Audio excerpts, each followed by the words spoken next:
রাগের সময় একটু থামুন, আর ভুলের সময় একটু মাথা নত করুন। তাহলেই পৃথিবী সব সমস্যার সমাধান হয়ে যাবে। প্রার্থনা আর বিশ্বাস দুটোই অদৃশ্য, কিন্তু এই দুটোয় এত শক্তি আছে যে অসম্ভবকে সম্ভব করে তুলতে পারে। কঠিন সময় পরাজয় স্বীকার করার পরিবর্তে নিজের সেরাটা দিন। সমস্ত কাজ তখন সহজ, শাস্তি পাওয়াতে না, অপরাধ করাতেই লজ্জা, ভীতি অপরাধীকে তাড়া করে বেড়ায়। এটাই তার সবচেয়ে বড় শাস্তি। সবাইকে ভালোবাসুন, খুব কম লোকের উপর ভরসা রাখুন, কারো প্রতি ভুল কিছু করবেন না। তুমি যা চিন্তা করবে তাই হয়ে যাবে। যদি তুমি নিজেকে দুর্বল ভাবো তবে দুর্বল হবে। তেজস্বী ভাবলে তেজস্বী হবে। যেখানে সততা থাকবে সেখানে আস্থাও থাকবে। তাই নিজের ওপর আস্থা রাখুন। কঠোর পরিশ্রমের শেষ সিঁড়িতে সাফল্য আপনার জন্য অপেক্ষা করবে।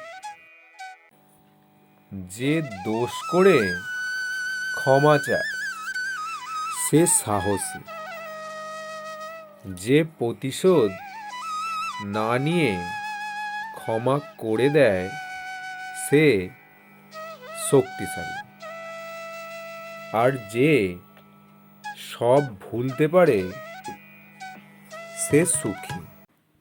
একজন মানুষ কতদিন বাঁচল তার চেয়ে গুরুত্বপূর্ণ হলো সে তার জীবনে কি করেছে। সমস্যা তোমাকে থামিয়ে দেওয়ার জন্য আসে না, তোমাকে পথ দেখাতে আসে। শিক্ষিত মানুষের অভাব নেই এই পৃথিবীতে, কিন্তু শিক্ষিত বিবেকের অনেক অভাব। আমরা সবাই হয়তো আলাদা নৌকায় করে এখানে এসেছি, কিন্তু এখন আমরা একই জাহাজের যাত্রী। যদি আপনি নিজের অন্তরে চেয়ে দেখেন, সেখানে এমন একটি জায়গা খুঁজে পাবেন যেখানে সমস্ত কিছুর সমাধান আছে। যদি বড় কিছু করার না পাই তবে ছোট কাজই সবচেয়ে ভালো করে করব। দুঃখকে নিয়ে বেশি ভাবলে বেড়ে যায়, আর হেসে উড়িয়ে দিলে কমে যায়। যদি উঠতে না পারেন তবে দৌড়ান। যদি দৌড়াতে না পারেন তবে হাঁটুন। হাঁটতে না পারলে হামাগুড়ি দিন। যে অবস্থাতেই থাকুন, সামনে চলা বন্ধ করবেন না। সময়কে সময় দিন, সময় আসলে সব ঠিক হয়ে যাবে। কে বলে মানুষ খালি হাতেই এসেছে আর খালি হাতে ফিরে যাবে? মানুষ ভাগ্য নিয়ে এসেছিল আর কর্ম নিয়ে ফিরে যাবে।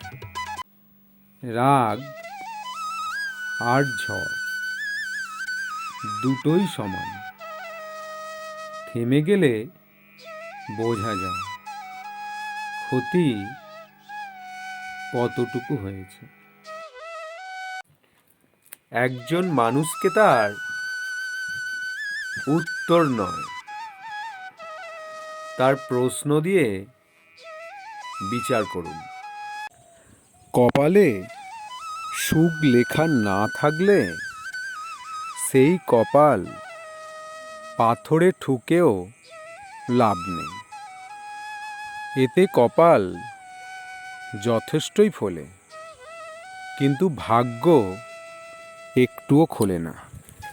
মানুষ সেভাবেই ভয় দেখায় যেভাবে সে নিজে ভয় পায়।